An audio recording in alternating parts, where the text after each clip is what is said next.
안녕하세요, 여러분. 읽어주는 건강 채널 진행자입니다.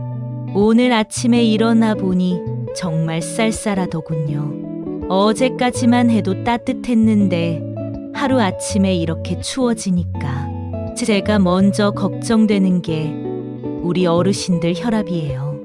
저희 아버지가 올해 76세이신데요. 월남전 참전하시면서 고엽제 후유증으로 평생 혈압약을 드시거든요. 이렇게 갑자기 추워지는 날이면 새벽에 깨어서 혈압 재보시고 약 드셨는지 확인하시고 그런 모습 보면 정말 마음이 아파요. 주변에서도 다들 걱정하는 것들이 우리 아버지가 이런 증상이 있는데 괜찮을까요? 어머니가 혈압약을 먹는데 이런 건 괜찮은가요? 정말 간절한 마음으로 물어보시거든요. 왜냐하면 우리 부모님 세대는 정보가 부족했던 시절에 살아오셨잖아요.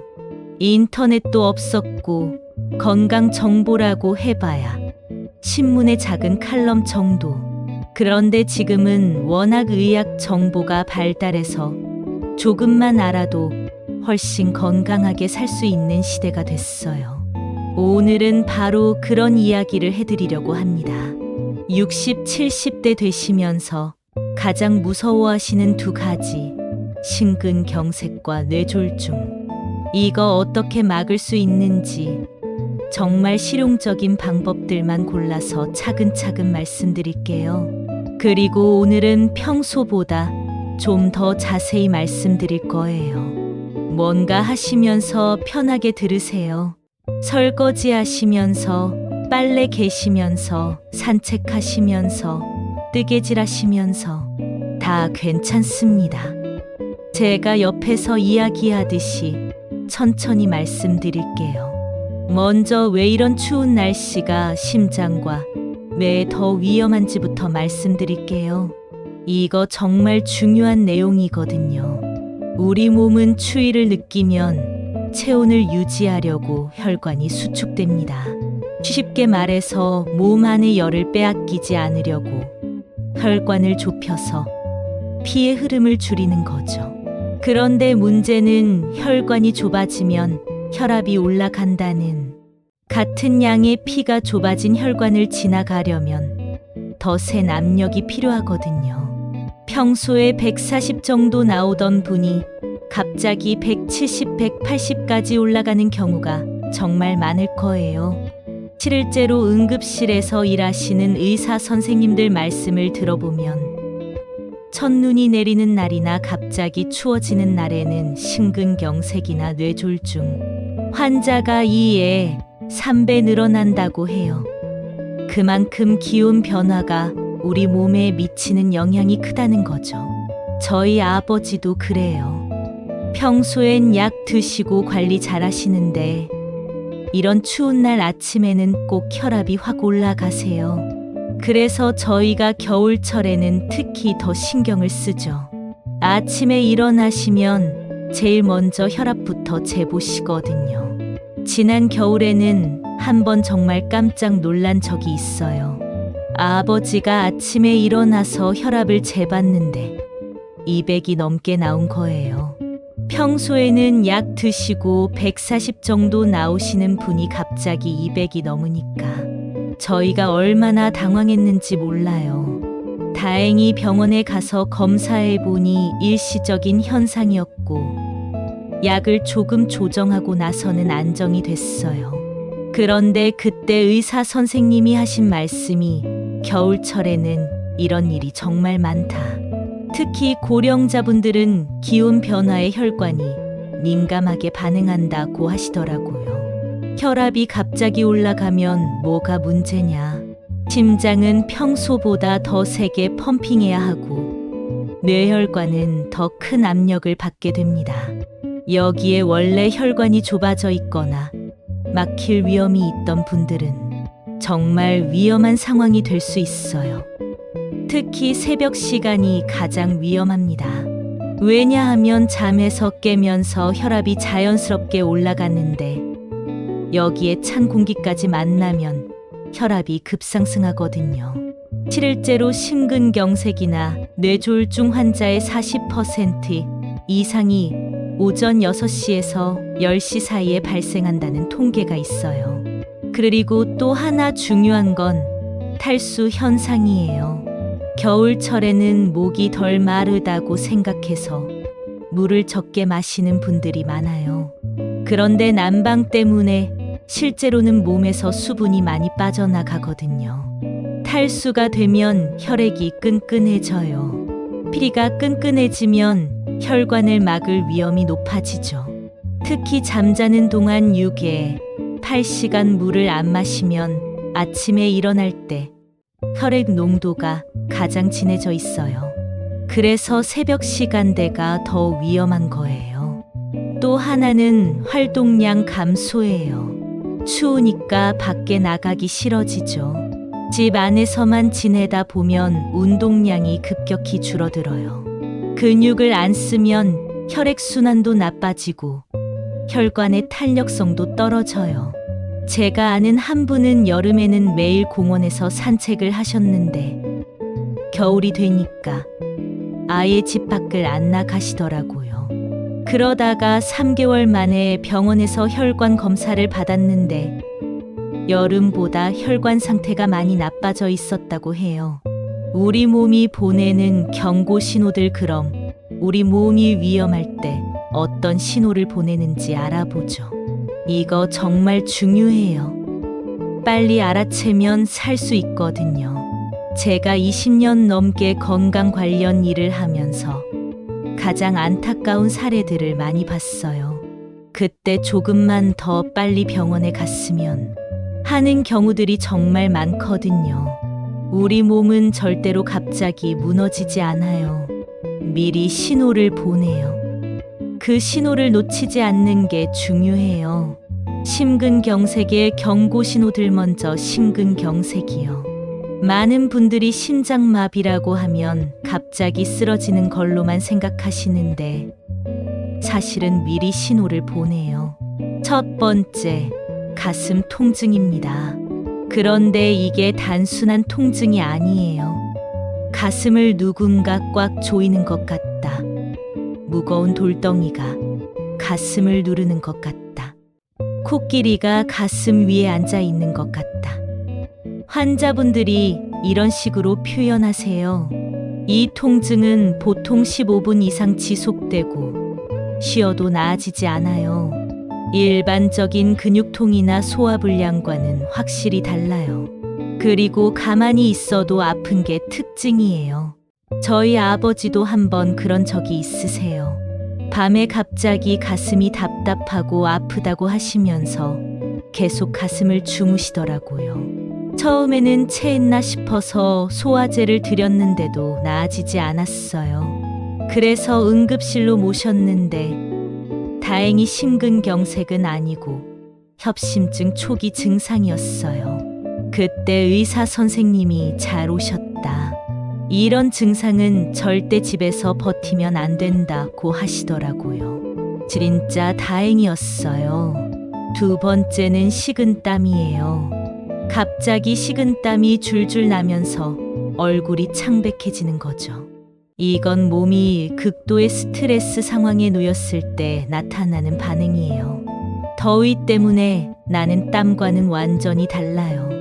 끈적끈적하고 차가운 땀이 나요. 세 번째는 숨이 차는 거예요. 조금만 움직여도 헉헉거리고 숨쉬기가 어려워져요. 계단을 조금만 올라가도 숨이 차고 심한 경우에는 누워 있어도 숨이 차요. 그리고 의외로 많은 게 어깨나 팔 통증이에요. 특히 왼쪽 어깨와 팔이 아프면서 저리는 증상. 이거 심장에서 오는 통증일 수 있어요. 왜냐하면 심장과 왼팔에 신경이 연결되어 있거든요. 실제로 제가 아는 한 분은 어깨가 아프다고 해서 파스를 붙이고 계셨는데 며칠 후에 심근경색으로 쓰러지신 분이 있어요. 나중에 알고 보니 그 어깨 통증이 심장에서 오는 신호였던 거죠. 턱이나 목 통증도 있어요. 특히 여성분들한테 많이 나타나는 증상인데 턱이 아프거나 목이 조이는 느낌이 들 수 있어요. 그리고 소화불량 증상도 있어요. 속이 더부룩하고 메스꺼운 느낌. 이것도 심장에서 오는 신호일 수 있어요. 특히 당뇨가 있으신 분들은 신경이 손상되어서 전형적인 가슴 통증보다는 이런 애매한 증상으로 나타나는 경우가 많아요. 얼굴이에요. 웃어보라고 했을 때 입꼬리가 한쪽만 올라간다거나 한쪽 얼굴이 처져 보인다면 뇌졸중을 의심해야 해요. 거울을 보고 이하고 웃어봤을 때 입모양이 비뚤어진다면 위험 신호예요.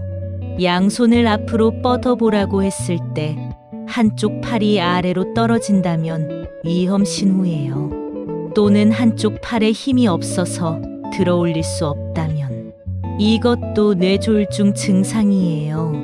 간단한 문장을 따라 해보라고 했을 때 발음이 어눌하거나 말이 잘 안 나온다면 이것도 뇌졸중 증상이에요.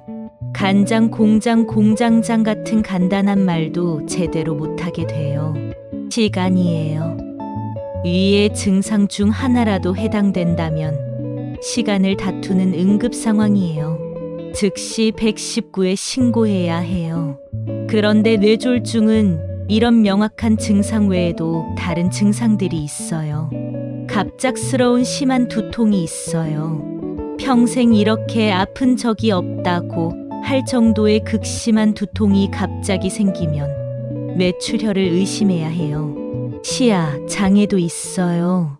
갑자기 한쪽 눈이 안 보이거나 시야의 일부가 까맣게 보이거나 이런 증상도 뇌졸중일 수 있어요. 어지럼증과 균형 감각 상실도 있어요. 갑자기 비틀거리면서 걸을 수 없게 되거나 현기증이 심하게 나면서 구토를 한다면 이것도 뇌졸중 증상일 수 있어요. 저희 아버지도 가끔 말씀하실 때 발음이 좀 어눌해지시는 날이 있어요. 그럴 때마다 저희가 긴장하죠. 아버지, 따라해 보세요. 간장, 공장, 공장장 이런 식으로 체크해 보거든요. 다행히 지금까지는 괜찮으셨지만 정말 방심할 수 없는 나이거든요. 그리고 또 하나 중요한 게 있어요. 이건 뇌졸중의 전조 증상이에요. 뇌졸중 증상이 나타났다가 몇 분에서 몇 시간 내에 다시 좋아지는 거예요. 아까는 말이 어눌했는데 지금은 괜찮네 하면서 넘어가기 쉬운데 이거 절대 넘어가시면 안 돼요. TIA가 한번 생기면 1년 내에 실제 뇌졸중이 생길 확률이 10에 20%나 돼요. 몸이 미리 경고를 보내는 거예요. 자, 이제 본격적으로 어떻게 관리해야 하는지 말씀드릴게요. 아침 루틴이 가장 중요해요. 첫 번째, 아침에 일어나는 방법부터 바꿔야 해요. 절대로 알람 소리에 깜짝 놀라서 벌떡 일어나시면 안 됩니다. 이게 정말 중요한데요. 새벽과 이른 아침 시간대가 심근경색이나 뇌졸중이 가장 많이 발생하는 시간이거든요.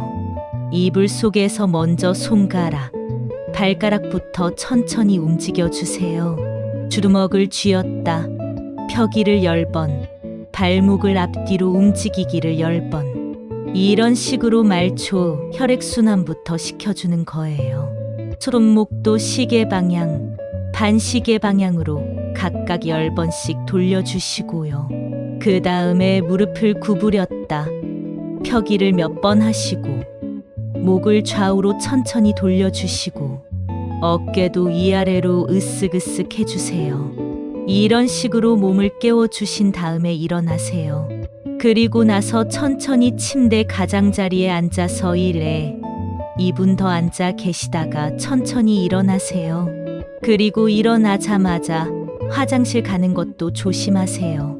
아무리 급하더라도 침대 옆에서 30초 정도 앉아 계시다가 천천히 움직이시는 게 좋아요. 왜냐하면 밤새 누워있던 자세에서 갑자기 일어서면 기립성 저혈압이 올 수 있거든요. 어지러워서 넘어질 수도 있고요. 물도 정말 중요해요. 일어나자마자 미지근한 물 한 컵, 200ml 정도 드세요. 밤사이에 8시간 동안 탈수된 혈액을 묽게 만들어주는 역할을 해요. 그리고 욕실에서도 조심하셔야 해요. 특히 겨울철에 따뜻한 방에서 차가운 욕실로 갈 때, 이때 온도 차이로 인해 혈압이 확 올라갈 수 있어요. 가능하면 욕실을 미리 데워 두시거나 문을 열어두고 온도 차이를 줄여주세요. 욕실용 히터가 있으시면 미리 5분 정도 틀어두시는 것도 좋은 방법이에요. 세수할 때도 너무 뜨거운 물이나 찬물 대신 미지근한 물을 사용하세요.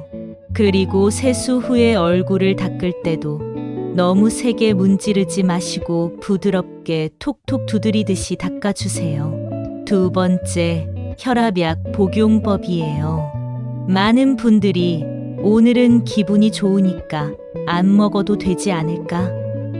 혈압이 정상으로 나왔으니까 이제 안 먹어도 되겠지 하시는데 절대 그러시면 안 돼요. 혈압약은 매일 같은 시간에 드셔야 해요. 되도록 아침에 드시는 게 좋아요. 왜냐하면 하루 중 혈압이 가장 높아지는 시간이 오전 6시에서 12시 사이거든요. 이 시간대에 심근경색이나 뇌졸중이 가장 많이 발생해요. 아침에 약을 드시면 가장 위험한 시간대를 안전하게 넘길 수 있어요. 그리고 약을 드실 때 물을 충분히 드세요. 최소 200ml 종이컵으로 한 컵 정도는 드셔야 해요. 약이 식도에 걸리지 않게 하는 것도 중요하고 혈액을 묽게 만드는 효과도 있어요. 절대로 침으로만 삼키거나 커피나 차와 함께 드시면 안 됩니다. 실제로 제가 아는 분 중에 혈압약을 임의로 끊었다가 뇌출혈로 쓰러지신 분이 있어요. 건강검진에서 혈압이 정상으로 나오니까 이제 괜찮겠지 하시면서 약을 끊었는데 2주 후에 갑자기 쓰러지신 거예요. 다행히 생명은 구하셨지만 지금도 후유증으로 고생하고 계세요. 정말 안타까운 일이었어요. 그리고 혈압약을 드실 때 자몽이나 자몽 주스는 피하세요. 자몽에 들어있는 성분이 혈압약의 흡수를 방해하거나 효과를 지나치게 강하게 만들 수 있거든요. 오렌지나 사과 같은 다른 과일로 바꿔서 드세요. 여행 갈 때도 약은 꼭 챙기세요. 그리고 여분을 하나 더 챙기시는 게 좋아요. 혹시 약을 떨어뜨리거나 잃어버릴 수도 있거든요. 해외여행 가실 때는 처방전 사본도 함께 가져가세요. 혈압 재는 방법도 정말 중요해요. 많은 분들이 잘못 재고 계세요. 잘못 재면 수치가 부정확하게 나와서 괜히 걱정하거나 안심할 수 있거든요. 혈압계 띠는 심장과 같은 높이에 맞춰주세요. 너무 꽉 조이거나 느슨하게 하지 마시고 손가락 하나 정도 들어갈 만큼 여유 있게 하세요. 팔뚝 살이 커프 밖으로 나오면 안 됩니다. 측정하기 5분 전부터는 말을 하지 마시고 움직이지도 마세요. 화장실도 미리 다녀오시고요. 그리고 측정하는 동안에도 절대 말을 하거나 움직이면 안 돼요. 조용히 앉아서 자연스럽게 숨을 쉬세요. 세 번째, 운동이요. 운동이라고 하면 나이 들어서 무슨 운동이냐고 생각하시는 분들이 많은데 격한 운동할 필요 전혀 없어요. 오히려 너무 격한 운동은 위험할 수 있거든요. 가장 좋은 건 매일 30분 걷기예요. 그런데 요즘처럼 날씨가 춥거나 미세먼지가 심한 날에는 실내에서 제자리 걸음도 괜찮아요. TV 보시면서 좋아하는 트로트 음악 들으시면서 30분 정도 가볍게 몸을 움직여 주시면 돼요. 걷기를 할 때는 옆 사람과 대화할 수 있을 정도의 강도로 하세요. 옆에서 누가 말을 걸었을 때 숨이 차지 않고 대답할 수 있을 정도. 너무 숨이 차면 강도를 낮추세요. 무리하면 오히려 독이 됩니다. 아니면 계단 오르내리기도 좋은 운동이에요. 엘리베이터 대신 계단을 이용하시되 절대 무리하지는 마세요. 2에 3층 정도만 걸어 올라가시고 숨이 차면 중간에 쉬어가면서 하시는 거예요. 내려올 때는 더 조심하세요. 내려올 때가 무릎에 더 부담이 가거든요. 수영도 정말 좋은 운동이에요. 물의 부력 때문에 관절에 부담이 적거든요. 근데 수영을 못 하셔도 괜찮아요.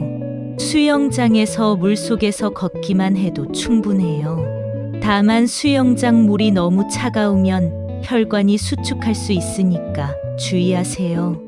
실내 온수풀이 가장 좋습니다. 스트레칭도 정말 중요해요. 특히 목과 어깨 스트레칭. 요즘 스마트폰을 많이 보시잖아요. 목과 어깨가 경직되면 혈액순환에 문제가 생겨요. 하루에 3회 4번, 한 번에 10분 정도씩 목을 좌우로 천천히 돌리고 어깨를 위아래로 움직여 주세요. 허리 스트레칭도 중요합니다. 의자에 앉아서 허리를 좌우로 천천히 비틀어 주세요.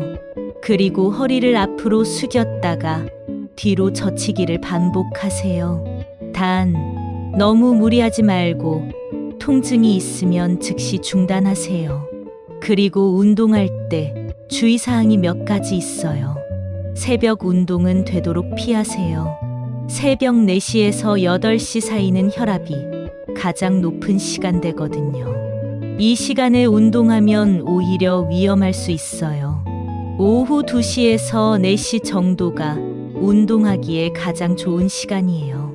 날씨가 너무 춥거나 너무 더우면 실내에서 운동하세요. 기온이 영하 10도 이하로 내려가거나 35도 이상 올라가면 실외 운동은 피하시는 게 좋아요. 극한의 날씨는 혈관에 부담을 주거든요. 식사, 이것만은 꼭 지키세요. 4번째, 식사예요. 짜게 드시면 안 된다는 건 다들 아시죠? 그런데 구체적으로 어떻게 해야 하는지 모르시는 분이 많아요. 나트륨 섭취량을 하루 2,000ml 이하로 줄여야 하는데 이게 생각보다 쉽지 않거든요. 일단 식탁에서 소금통을 치우세요. 음식이 싱거우면 소금 대신 레몬즙이나 식초를 사용하시고요. 허브나 향신료를 활용하는 것도 좋아요. 마늘, 양파, 후추, 생강 이런 것들로 맛을 내세요. 마늘은 혈압 낮추는 효과도 있어서 일석이조예요. 그리고 국물 요리 정말 조심하세요. 라면, 찌개, 국 이런 거 드실 때 국물은 조금만 드시고 건더기 위주로 드세요. 특히 라면은 정말 조심해야 해요. 라면 하나에 들어있는 나트륨이 하루 권장량의 거의 80%나 돼요. 어쩔 수 없이 라면을 드실 때는 스프를 절반만 넣거나 야채를 많이 넣어서 국물을 묽게 만드세요. 김치, 젓갈, 장아찌 같은 절임류도 조심하세요. 이런 음식들에는 나트륨이 정말 많이 들어있거든요. 아예 안 드실 수는 없으니까 양을 줄이세요. 김치 한 조각 정도만 드시고요. 대신 칼륨이 많은 음식을 드세요. 바나나, 감자, 토마토, 시금치. 이런 음식들이 나트륨을 몸 밖으로 배출하는데 도움을 줘요. 하루에 바나나 1개 정도는 드시는 게 좋습니다. 단백질도 중요해요. 나이가 들면 근육량이 줄어드는데 단백질 섭취가 부족하면 더 빨리 줄어들어요. 생선, 두부, 달걀, 닭가슴살 이런 음식을 몇 끼니마다 조금씩 드세요. 특히 등푸른 생선은 오메가3가 풍부해서 혈관 건강에 좋아요. 식사할 때 천천히 드세요. 빨리 먹으면 혈압이 급격히 올라갈 수 있어요. 한 숟가락 먹고 젓가락을 내려놓고 충분히 씹은 다음에 다음 숟가락을 드세요. 20분 이상은 걸리도록 천천히 드시는 게 좋습니다. 과식도 절대 금물이에요.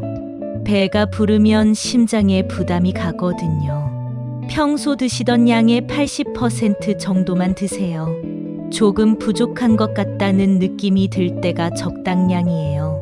금연과 절주는 필수입니다. 5번째, 금연과 절주입니다. 이건 정말 타협의 여지가 없어요. 흡연과 과음은 혈관 건강에 최대 적입니다.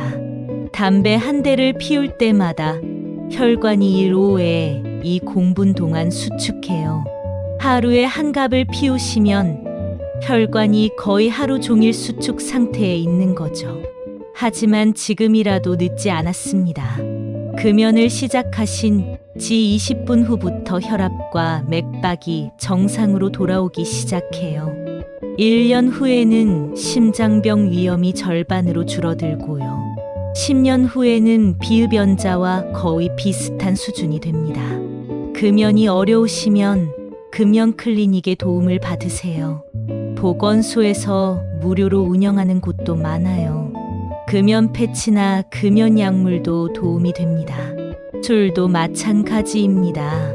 소주 한 잔 정도는 오히려 혈관에 좋다는 얘기도 있지만 매일 마시면 혈압과 혈당에 악영향을 미칩니다. 일주일에 2회, 3회, 그것도 소주 1회, 2잔 정도만 드시기 바랍니다. 특히 혈압약을 드시는 분들은 더욱 주의하세요. 술과 혈압약이 함께 작용하면 혈압이 지나치게 떨어질 수 있어요. 스트레스 관리와 충분한 수면. 6번째, 스트레스 관리예요. 나이가 들수록 스트레스가 많아지죠. 건강 걱정, 경제적 걱정, 자녀 걱정. 하지만 스트레스는 혈압을 급격히 올립니다. 화가 나거나 속상한 일이 있을 때는 일단 멈추고 깊게 숨을 들이마시고 천천히 내뱉으세요. 좋아하는 음악을 듣거나 산책을 하며 마음을 진정시키는 것이 좋습니다. 종교가 있으시면 기도나 명상도 도움이 돼요. 아니면 좋아하는 취미 활동을 하시거나 친구들과 수다를 떠는 것도 좋은 방법입니다. 충분한 수면도 정말 중요합니다. 수면이 부족하면 스트레스 호르몬인 코르티솔이 증가해서 혈압이 올라가요. 밤 11시 전에는 잠자리에 들어서 7회, 8시간은 주무시기 바랍니다. 7번째, 정기적인 건강검진을 받으세요. 3개월에 한 번씩은 혈압, 혈당, 콜레스테롤 수치를 확인하시고 6개월에 한 번은 심전도 검사도 받아보시기 바랍니다. 1년에 한 번은 종합검진을 받으시고요. 그리고 몸에서 보내는 신호를 절대 놓치지 마세요. 가슴 답답함, 어지러움, 두통이 자주 생긴다면 즉시 병원을 찾으시기 바랍니다. 나이 들어서 그런가 보다라고 넘기지 마세요. 특히 이런 증상들은 응급 상황일 수 있어요. 갑작스러운 심한 두통, 한쪽 팔다리에 힘이 안 들어갈 때, 말이 어눌해질 때, 가슴을 쥐어짜는 듯한 통증. 이런 증상이 있으면 119를 부르세요. 여러분, 이 모든 관리법들이 어렵게 느껴지실 수도 있습니다. 한꺼번에 다 바꾸려고 하지 마세요. 하루에 하나씩만 실천해도 충분합니다. 오늘은 30분 산책, 내일은 금연 시도, 모레는 건강한 식사. 이렇게 작은 변화들이 모여 큰 건강을 만들어냅니다. 건강한 노후는 운이 아니라 선택입니다. 지금 이 순간부터 시작하세요. 다음 영상에서는 어르신들께 꼭 필요한 낙상 예방과 골절 관리에 대해 자세히 말씀드릴게요. 구독과 좋아요 눌러주시면 더 좋은 건강 정보로 찾아뵙겠습니다. 모두 건강하세요.